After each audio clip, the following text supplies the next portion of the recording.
Hey, welcome back everybody. Welcome back to my channel. I'm Used Jester. My name is Junior. Today we're looking into a Gundam RX78 1/35th scale. This is from a company called Fang da Jing. I've never heard of that company before. I took a chance. I saw a preview of this. I took a chance on purchasing it and I just love it. I've been looking for a 1/35th scale Gundam RX78 model kit for the longest time. I know that there is one from Bandai, but I've constructed a Bandai model kit, the Mazinger Infinity version. That thing was flimsy, thin plastic. The hands and fingers, the fingers weren't articulated. This is completely different. This is a well crafted, a well designed, thicker type of plastic is used. This is also going for $90. $90, guys. I can't believe it. But it is from a company that I've never heard of. But from the results, what I can tell you is this. I bought two of this by chance, hoping it was going to be good, and it is good. But if they decide to go further into the line, like for example, maybe doing a Zaku or a gun cannon, I would buy all of them because I feel like the value that you're getting for this item is high and you're getting a really good thing. For comparison, you can see Spider-Man Marvel Legends down there. That's a 6-inch figure, and as we wait for it to turn around, we'll look at the 1/100 scale Gundam right there in the bottom of his feet. There's the 1/100 Gundam kit from Bandai. Several features of this particular model kit, as you'll see, is the light up features on the eyes and the head beam, and then the sword, and then the chests over there. And then this one also lights up. The sword is magnetic. There's also light up functions in the back over there, and everything. So we'll switch over to the horizontal view so we can get more stuff. I just needed it to be in the vertical view because this thing is so tall.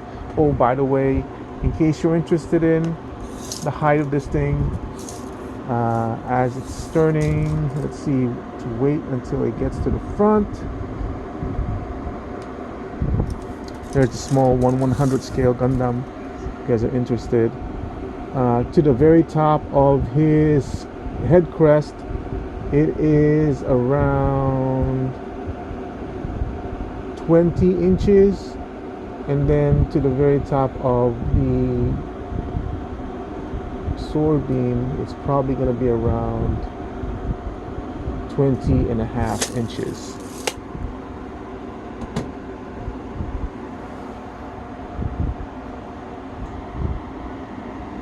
Okay, this crazy pose is just to show you how strong the joints are on this thing. As you can see, the ankles bent, the knees bent, the hip joints bent. The fingers are capable of holding the gun its own, and the shoulders are strong enough as well too. So it's very, very strong. This is an extremely, not extremely heavy, but it's a really heavy a model kit, and yet the joints are able to stand on their own. And this, it's the hardest thing is to balance it, to have it standing on its own, but the joints are able to hold that weight. Right, so this is the head of the Gundam, as you can see, all around. This goes up. This actually opens up as well. It's really kind of hard though because it's tight. If you press down on the head, it lights up. Press it down again, it should come off. Oh, it actually did it. Here's a chest piece. This opens up to reveal the jet inside. The arms have a soft ratchet.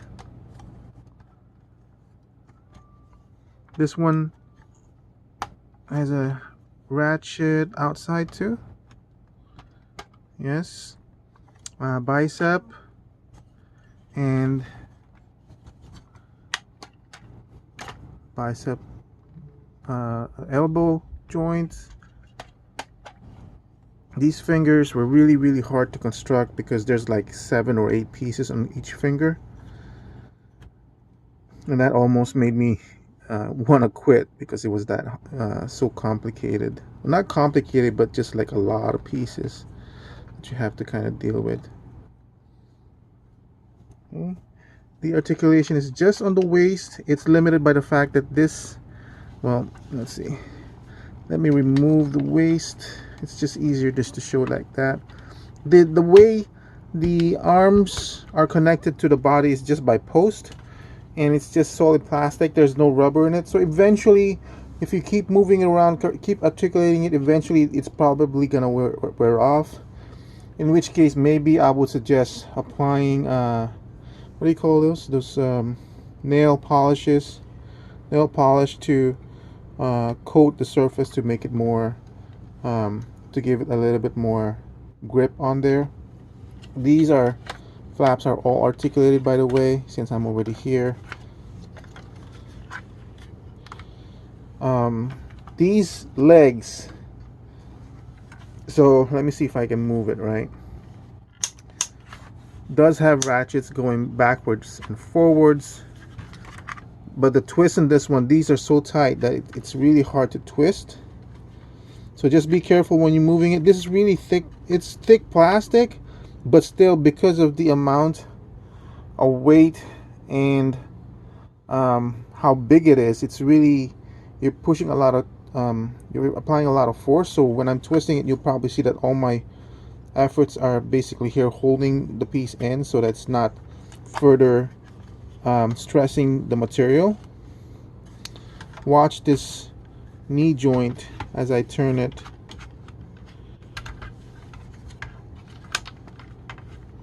See that? That's pretty cool. I mean, it's really cool as a model, as I built this as a model, to be able to see how the whole mechanics works. But yeah, and also because like it's a big piece, and it's a lot of multiple contact points of rods and sockets and everything. You're gonna have, it's really hard to make it become seamless. You might be, other people will still be able to do it better than I did. This is all just basically like hand squeezing things, but it's really hard, especially in the big parts like the legs, definitely on the chest. There was like, I think at least 6 contact points in this one, and they need to align perfectly as you're squeezing it to get rid of all the seams, so you can see it's there. But there's no glue on this thing. It's all just by friction. Look, even the toe articulates, the heel articulates back and forth. This one goes up and down. The ankle goes sideways, up and down. That's the range. Yeah, and so you'll probably notice that even though the knees do have a soft ratchet in there, because remember, this is all made out of plastic, so the more you move it around, the more worn in those plastics become. The ankles are only there by friction, and yet you saw from the pose that I had earlier, it's still able to hold the weight. This is probably a good 2 pounds that I'm holding over here, so the whole thing is probably about 4 or 5 pounds. So it's a heavy piece, and it's still holding the weight. But while I have the torso detached, I'm gonna see if I can do it on camera, because it is pretty stuck in there. But this lower part separates. Okay, so the lower part torso separates from the upper torso or upper abdomen, and you remove the ship. So this is compact ship. Watch this whole thing.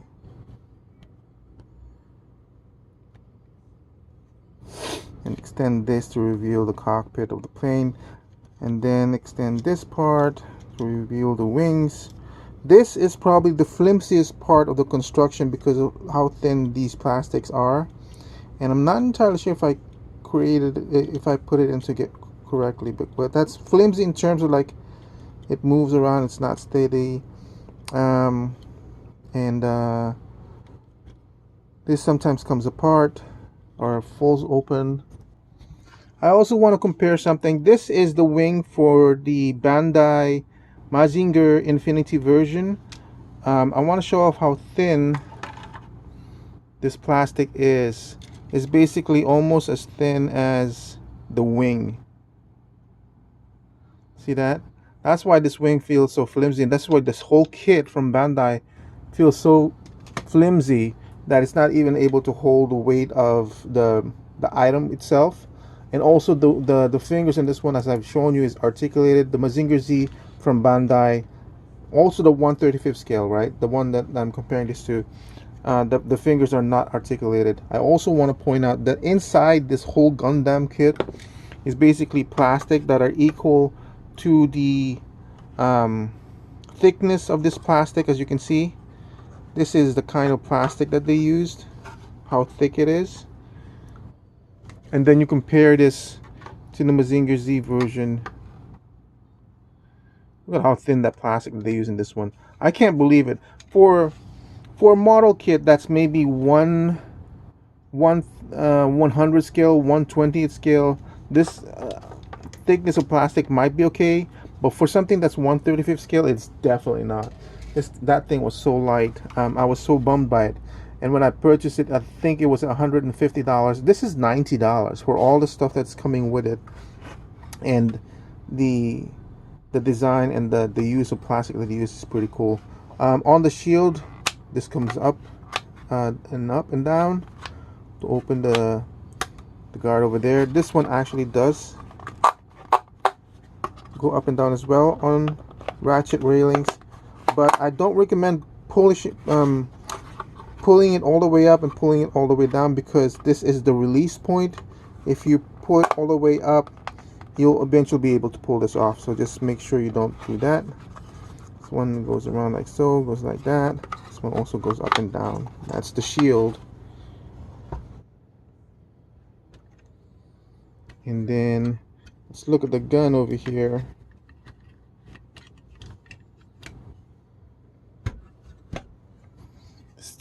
This gun is massive. It's probably like 8 inches long by itself.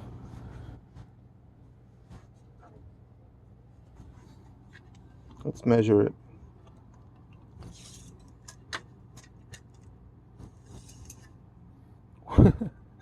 One foot long gun. Yeah. Is this the one that lights up? Yes, it does. I have one. There's another one over here in the cannon, but the connection is as well. The problem with this one, as you can see, I'm trying to turn it off. It's just not popping back out, but it is on a timer, so it'll turn off by itself. This twists like that. This one goes backwards like that. Just bare plastic, so there's really no paint that you're going to see in this model. It does come with stickers. I did not apply it. I'm still considering whether I'm going to paint it or not. I'm not really that much into model kit building anymore, so and I wanted to finish putting it together just to show you guys off. The bazooka is 18 1/4 inch long. Not much on the bazooka, you know. This one goes up. This is just to connect it to the back. It's just a clip. This one move like that, and this one also moves like this. This is the one where the switch, which is this one, is just not working. Yeah. So for the flyer, if you want it posing it landing, here's the landing gear. This one just basically attaches like so. Okay.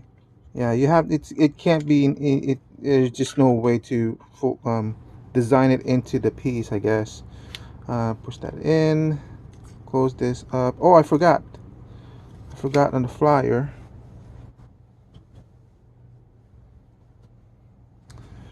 Also with the flyer, you can pry this open to reveal some missile to fire with. Okay. That just tucks in there again. Again, out of the whole thing, this is probably the flimsiest one. Push that back, turn it, it folds in by itself, like so. Then you just plug it in this way. Alright. Then you plug this in. Oh, let's see. These are the clips that goes to the front of that one. I guess I can just plug this in first. See, this is, as it is, it's also kind of tight. There you go. And just plug this in here. Okay. While the head is detached, let's go see if I can show you how this head opens up. So this back panel also opens up. As you can see, that should reveal a little bit of the seams here.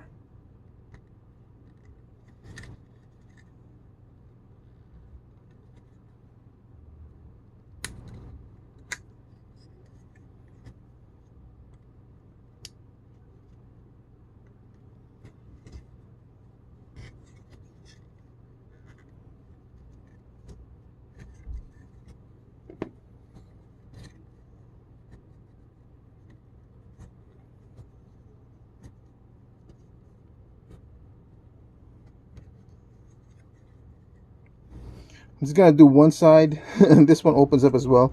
I don't know what the function of this is. I guess it's just to kind of show the inside of it, but I don't see the need to do that. It's kind of cool, but it's so hard to do anyway that I just won't be using it at all.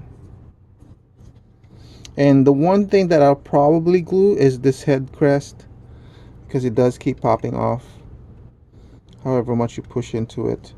That's the only thing I would consider gluing on this. And then there's the inside of it, and you just push it in there. It's good to go.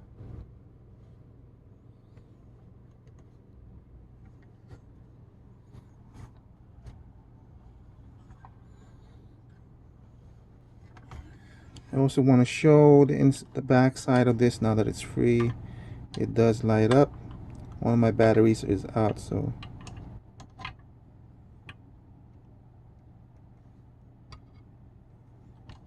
and that's the backpack.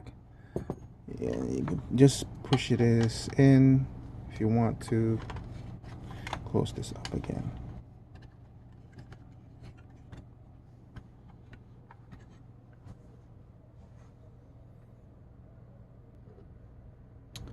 And that's it for my review of the 1/35th scale Gundam RX78 version from the company Fang da Jing, which I've never heard of. This is $90, probably a little bit more now, probably $99 right now. It was $90 when I pre-ordered it from Gundamit.com.